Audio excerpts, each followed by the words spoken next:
Who do you think the best quarterback in the Pac-12 is? Best quarterback in the Pac-12. I think that besides saying myself, I would say that winning is everything, and I think that's probably Jake Browning. Browning will take that. And who's your favorite opposing player to watch in the Pac-12? Favorite opposing player? I think everyone's excited about the season. Football season. Regardless of what teams for. I always like watching Washington's defense. Not really a specific player, but Washington's defense is always really sound and really disciplined. Who do you think will win the Pac-12 North? Pac-12 North?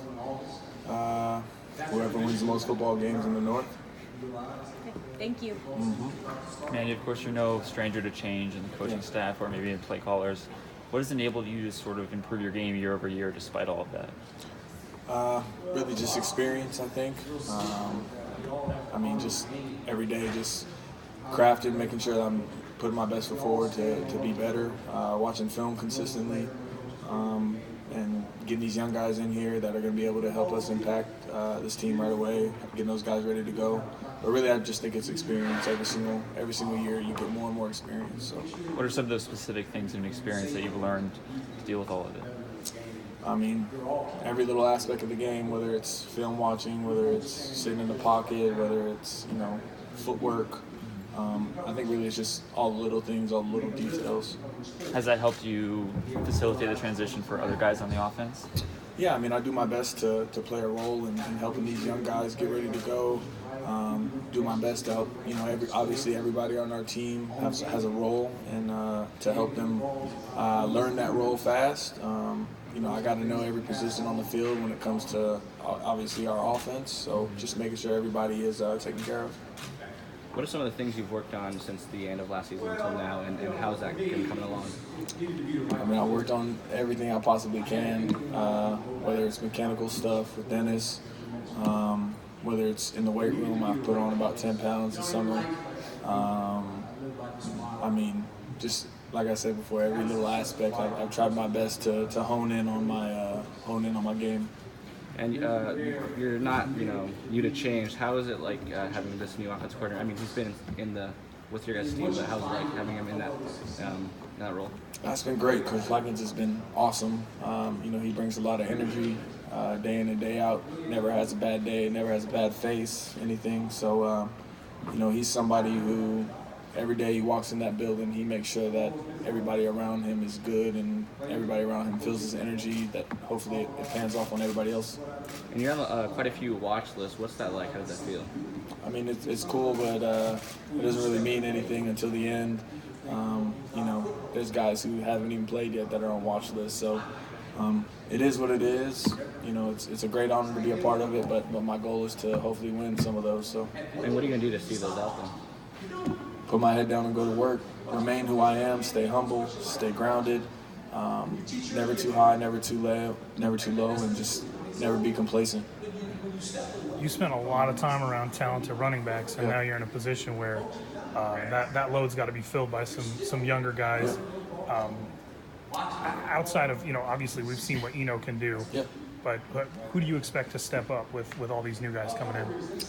I think obviously Eno is very talented. We saw that a little bit last year, so I'm anxious to see him get his shot and his chance to spin.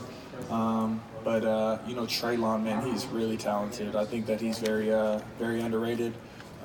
Somebody who if he just puts his head down and just continues to work, he's going to play a huge role in this offense. Obviously, we brought in, 4 or 5 running backs in this class, Isaiah, Brock Sturgis. I think those guys are definitely making an impact right away. And this is the most experienced offensive line that you're going to be behind. The most experienced one at ASU in the last 3 years. How have you seen some guys develop? Obviously, you're going to be taking snaps from Cole, Cabral.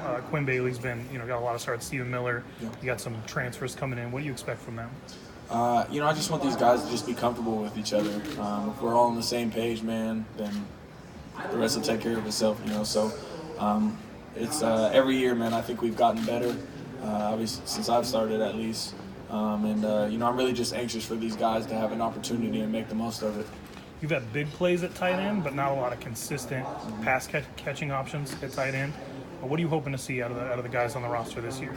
You know, I think our tight ends, man, they don't get enough love. They do so much for this offense. I mean, the amount of blocking that they do and the physical, amount that they take on their body is unreal. And, I think that I tell them all the time, man, any chance I get to throw you the rock, I'm going to throw you the rock because of how much you do for us. So, they play so much. Those guys have been busting their butt in the weight room just to see them and attack and everything that they're doing in the weight room and the runs and stuff that we're going on.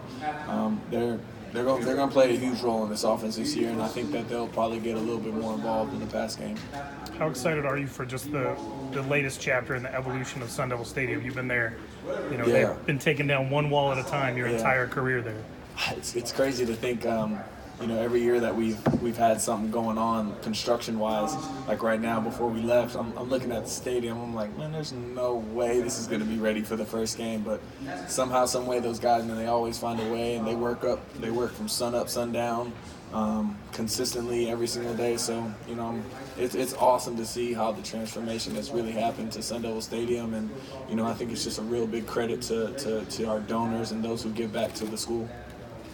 Last year after you all played Stanford, I had seen where you'd taken out some local grade school kids. Yeah.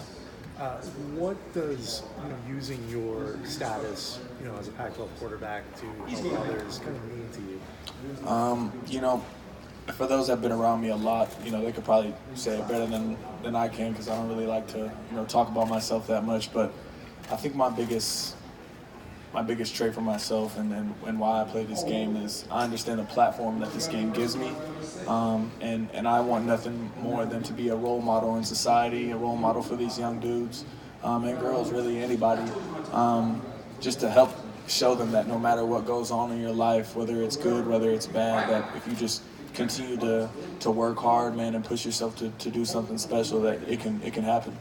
And you've got this status, you're nationally visible, you're balancing out the workload in class with football practice, weight room. Do you think that the NCAA is properly compensating you guys for all the hard work that you put in, or do you think the amateurs model maybe needs an upgrade with monetization?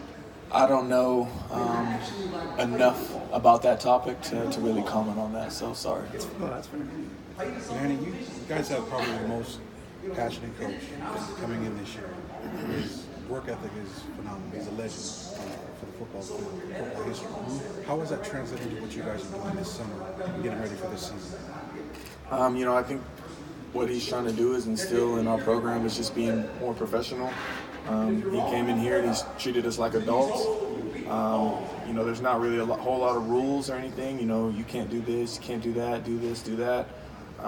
It's kind of a respect thing, man. You're going to get out of something what you put in. So as long as we continue to work hard, man, the rest will take care of itself.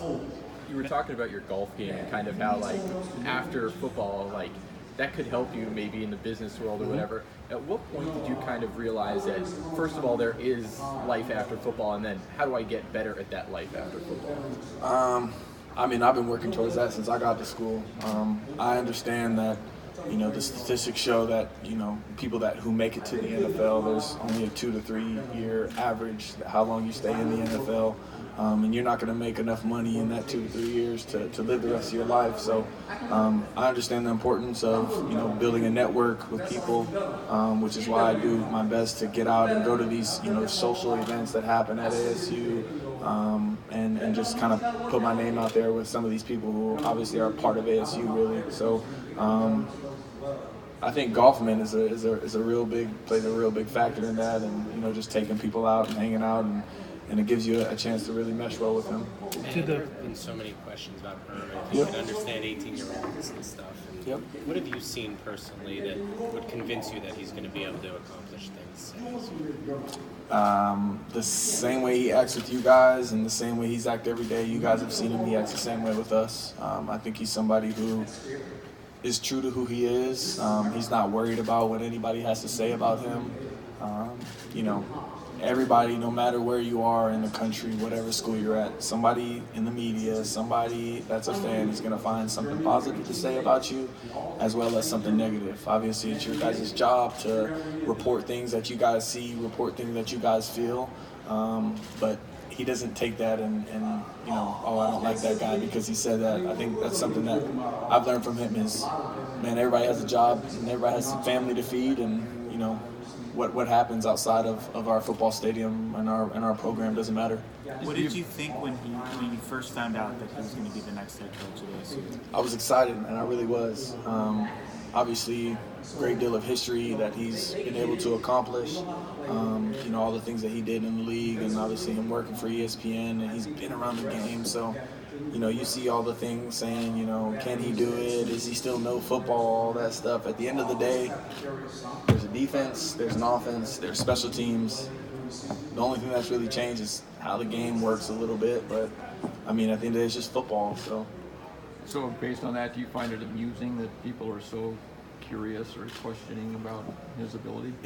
They're questioning it because it's a hot topic to talk about. It's something they can run with because it's new. Everybody loves the new thing. That's why everybody on every team loves the backup quarterback when the first quarterbacks. You know, it's things like that. And I think that he's handled it greatly. It's been a pleasure to have the opportunity to work with him, and you know, I'm looking forward to our relationship to continue to grow as this year goes on. Did the Pac-12 media give you personally a gift?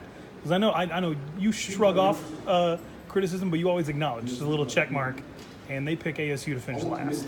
It is what it is.